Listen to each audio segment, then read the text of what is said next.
আজও দিনের বেলা ইভা ঘুমিয়েছিল। হঠাৎ তার সমস্ত শরীর কাঁপা শুরু করলো, থরথর করে কাঁপছে। কাঁপতে কাঁপতে হঠাৎ চোখ বড় বড় করে তাকালো, সারা শরীর কাঁপছে, কিন্তু ইভা যেন ঘাটটা নাড়াতে পারছে না। ঠোঁট কাঁপছে, কিন্তু মুখ থেকে কোনো কথা বের হচ্ছে না। ইভা চোখ বড় বড় করে রুমের চারিপাশে তাকানোর চেষ্টা করছে, কিন্তু পারছে না। নিজের হাত দুটো যেন শক্ত হয়ে আছে, নাড়াতে পারছে না। এভাবে চলতে চলতে হঠাৎ ইভা চিৎকার দিয়ে শোয়া থেকে উঠে বসলো। অস্থির হয়ে রুমের চতুর্দিকে তাকালো, তারপর তাড়াহুড়ো করে দৌড়ে রুম থেকে বের হয়ে গেল। রুমের বাইরে আসতে ইভার মা ও তার বড় ভাবি দৌড়ে ইভার রুমের সামনে আসলো। ইভা কান্না করতে করতে তার মা সালেহা বেগমকে জড়িয়ে ধরলো। সালেহা বেগম বলল, ইভা কি হয়েছে? তুই এভাবে চিৎকার দিলি কেন? ঘুমের মধ্যে স্বপ্নে খারাপ কিছু দেখেছিস? ইভা কোনো কথা বলছে না, শুধু কান্না করেই যাচ্ছে। ইভার ভাবি বেলি বলল, তুমি এভাবে ছোট বাচ্চাদের মতো কান্না করছো কেন? কি হয়েছে বলবে তো? কাঁদো কাঁদো গলায় ইভা বলল, মা, ভাবি, কে যেন আমার মুখ চেপে ধরেছিল। কিছু সময় আমার সাথে ধস্তাধস্তি হয়েছে। কথাটি শুনেই সালেহা বেগম ও বেলা যেন চমকে উঠল। অবাক চোখে ইভার দিকে তাকালো, তারপর মেইন দরজার দিকে তাকালো।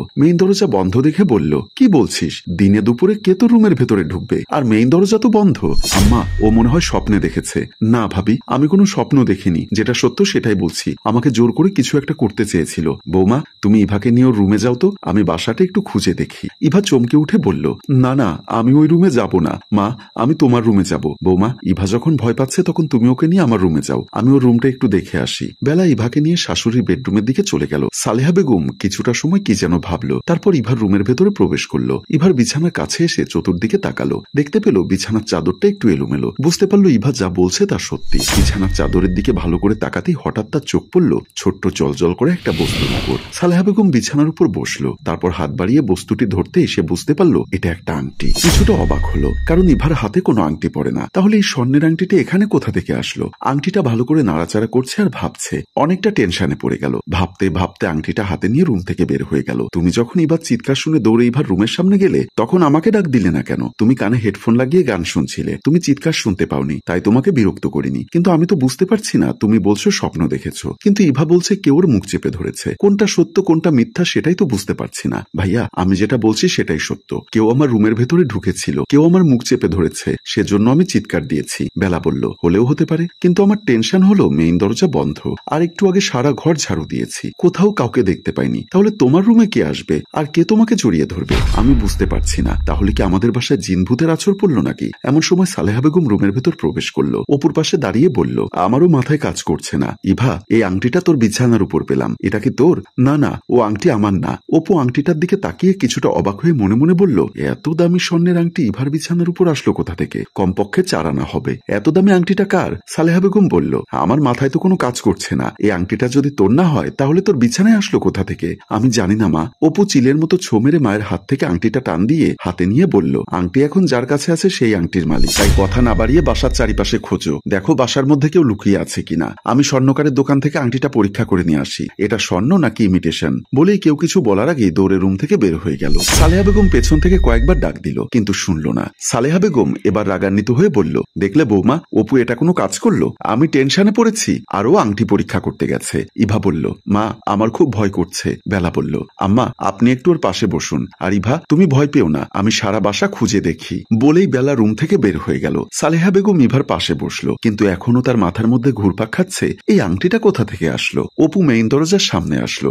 আংটিটা নিয়ে নাড়াচাড়া করতে করতে মনে মনে বলল, হাতে নিয়ে কেন বাসা থেকে বের হচ্ছি? এটা তো আমার আঙ্গুলে পড়তে পারি। মুচকি একটা হাসি দিয়ে আংটিটা আঙ্গুলে প্রবেশ করতেই অপুর সারা শরীরে যেন ঝাঁকি মারল। মাথাটা কেমন জানি ঘুরতে লাগলো। হঠাৎ এমনটা কেন হচ্ছে অপু কিছুই বুঝতে পারছে না। শরীরটা আস্তে আস্তে তার কাঁপছে। হঠাৎ আবার সবকিছু যেন থেমে গেল। এমন সময় অপুর বাবা মমিন খান বাসার ভিতরে প্রবেশ করতেই অপু কান্না করতে করতে তার বাবার পায়ে জড়িয়ে ধরলো। মমিন খান তো অবাক। অপুর হাত ধরে অপুকে দাঁড় করিয়ে বলল, কি হয়েছে? তুই আমার পা ধরেছিস? কান্না করছিস কেন? বাবা, আমি অনেক বড় একটা ভুল করে ফেলেছি, তুমি আমাকে ক্ষমা করে দাও। কি ভুল করেছিস? আমি তো তোর কথার আগাগোড়া কিছুই বুঝতে পারছি না। বাবা, 1 মাস আগে ব্যাংক থেকে যে 5 লক্ষ টাকা তুলেছিলাম সেই টাকাটা ছিনতাই হয়নি। মমিন খান অবাক হয়ে অপুর দিকে তাকিয়ে বলল, কি বলছিস তুই? তুই না বললি তোকে মারধর করে টাকাটা ছিনতাইকারীরা নিয়ে গেছে? আমি মিথ্যা বলেছি। কেন মিথ্যা বলেছিস? বাবা, সত্য কথা বলতে আমি অনলাইন জুয়ায় আসক্ত। বন্ধু বান্ধবের কাছ থেকে অনেক টাকা ধার নিয়ে বাজি ধরে হেরেছি, তাই বাধ্য হয়ে মিথ্যা নাটক সাজিয়েছিলাম। মমিন খান অপুর গালে কষে চড় বসিয়ে দিয়ে বলল, তুই ভালো করে জানিস আমি হার্টের রোগী, আমার হার্টে রিং পরাতে হবে। আমার জীবনে যতটুকু সঞ্চয় তুই এইভাবে নষ্ট করে দিলি। বলেই অপুর হাত ধরে ড্রয়িং রুমের দিকে পা বাড়ালো। ড্রয়িং রুমের ভেতর প্রবেশ করে চিৎকার করে সবাইকে ডাকতে লাগলো। সালেহা বেগম ও বেলা সবাই ড্রয়িং রুমে প্রবেশ করলো। মমিন খান উত্তেজিত হয়ে বলল, সালেহা, তোমার ছেলে আমি জীবিত থাকা অবস্থায় অবস্থায় আমাকে মেরে ফেলেছে। আমি টেনশন করে হয়তো আজকের দিনের মধ্যে হার্ট অ্যাটাক করব।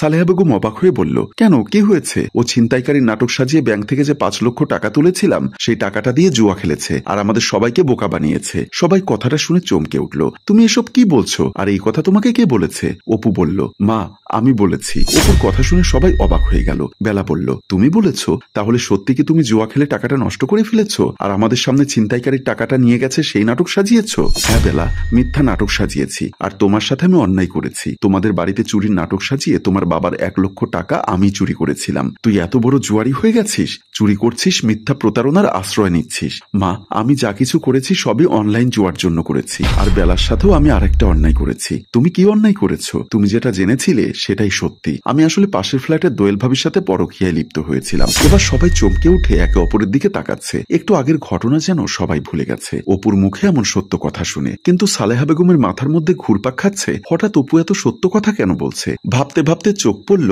অপুর হাতের দিকে। দেখতে পেল আংটিটা অপুর আঙ্গুলে পড়েছে। মনে মনে ভাবলো, এমনি জুয়ারি, এই আংটিটা হয়তো বিক্রি করে আবার জুয়া খেলবে। সালেহা বেগম চিলের মতো ছো মেরে অপুর আঙ্গুল থেকে আংটিটা খুলে নিজের হাতে নিল। অপুর সারা শরীরে আবার যেন একটা ঝাঁকি মারল। কিছুটা স্বাভাবিক হয়ে বলল, তোমরা সবাই এখানে কেন? আর আমার দিকে এভাবে হা করে তাকিয়ে আছো কেন? বেলা উত্তেজিত হয়ে বলল, আমি তোর মতো জুয়ারির সংসার করব না। এক্ষুনি তোর বাড়ি থেকে চলে যাব। তুই আমার বাবার যে 1 লক্ষ টাকা চুরি করেছিস সেই টাকাটা 2 দিনের মধ্যে ফেরত দিবি, তা না হলে তোর নামে আমি মামলা করব। কথাটা শুনে অপু যেন আকাশ থেকে পড়ল। আমতা আমতা করে বলল, কি বলছো তুমি? আমি তোমার বাবার টাকা চুরি করলাম কখন? এবার অপুর কথা শুনে আবার সবাই অবাক হলো। মিথ্যাবাদী, আমি চলে যাচ্ছি। টাকা না দিলে তোর নামে আমি মামলা করব। বলেই বেলি হনহন করে ড্রয়িং রুম থেকে বের হয়ে গেল। ড্রয়িং রুমের বাহিরে আসতেই অপু বেলার হাত ধরে বলল, বিশ্বাস করো, আমি তোমার বাবার টাকা চুরি করিনি। মোমিন খান বলল, তুই একটু আগে আমাদের সবার সামনে বলেছিস বৌমার বাবার টাকা তুই চুরি করেছিস, আর ব্যাংক থেকে টাকা তুলে বাড়িতে আসার সময় ছিনতাইকারীরা আমার 5 লক্ষ টাকা তোর কাছ থেকে নিয়ে গেছে। সেটাও নাকি সাজানো নাটক ছিল। তুই নাকি টাকাটা জুয়া খেলে সব টাকা নষ্ট করেছিস। অপু এবার থতমত খেয়ে গেল। মনে মনে বলল, এত কিছু জানলো কিভাবে? সালেহা বেগম সব বাপ ছেলের কথা শুনছে আর ভাবছে ব্যাপারটা কেমন জানি আমার কাছে অদ্ভুত লাগছে। অপুর যখন আংটিটা হাতে ছিল তখন সব সত্য কথা বলেছে। আংটিটা খুলে নেওয়ার পর আবার মিথ্যা কথা বলছে। তার মানে কি এই আংটির মধ্যে আশ্চর্য কোনো পাওয়ার আছে? এই আংটিটা কেউ পড়লে কি সত্য কথা বলতে শুরু করে? যদি এমনটাই হয় তাহলে তো আমাকে পরীক্ষা করতে হবে। বাপ ছেলে তুমুল কথা কাটাকাটি চলছে। সাথে বেলিও অপুকে ছেড়ে কথা বলছে না। ইভা সবার কথাবার্তা শুনে শুধু অবাক হয়ে তাকিয়ে আছে। এমন সময় সালেহা বেগম মোমিন খানের হাতটা ধরে একটা আঙ্গুলের ভেতর আংটিটা পরিয়ে দিল। মোমিন খানের শরীরেও একটা ঝাঁকি মারল। সারা শরীর থরথর করে কাঁপছে। চোখ বড় করে সামনের দিকে তাকিয়ে আছে। তারপর স্থির হয়ে গেল। সালেহা বেগমের দিকে তাকিয়ে মাথা নিচু করে নরম সুরে সত্য কথা বলতে লাগলো। আর সালেহা বেগম আস্তে আস্তে রাগান্বিত হতে লাগলো। প্রিয় ভিউয়ার্স, আসলে কি আংটিটার অদ্ভুত কোনো পাওয়ার আছে? আর এই আংটিটা ইভা রুমের বিছানায় আসলো কি করে? আর মোমিন খান কি এমন সত্য কথা বলেছে? সবাই অবাক হয়ে তার দিকে তাকিয়ে আছে। সালেহা বেগম তেলে বেগুনে জ্বলছে। সব প্রশ্নের উত্তর পেতে হলে 2য় পর্ব পর্যন্ত অপেক্ষা করুন। আমরা খুব তাড়াতাড়ি 2য় পর্ব নিয়ে হাজির হব। সে পর্যন্ত আমাদের সাথেই থাকুন। গল্পটি ভালো লাগলে লাইক, কমেন্ট ও শেয়ার করুন। গল্পটির রচনা ও পরিচালনায় ফেরদৌস অপু, প্রযোজনায় মঞ্জুর মোর্শেদ।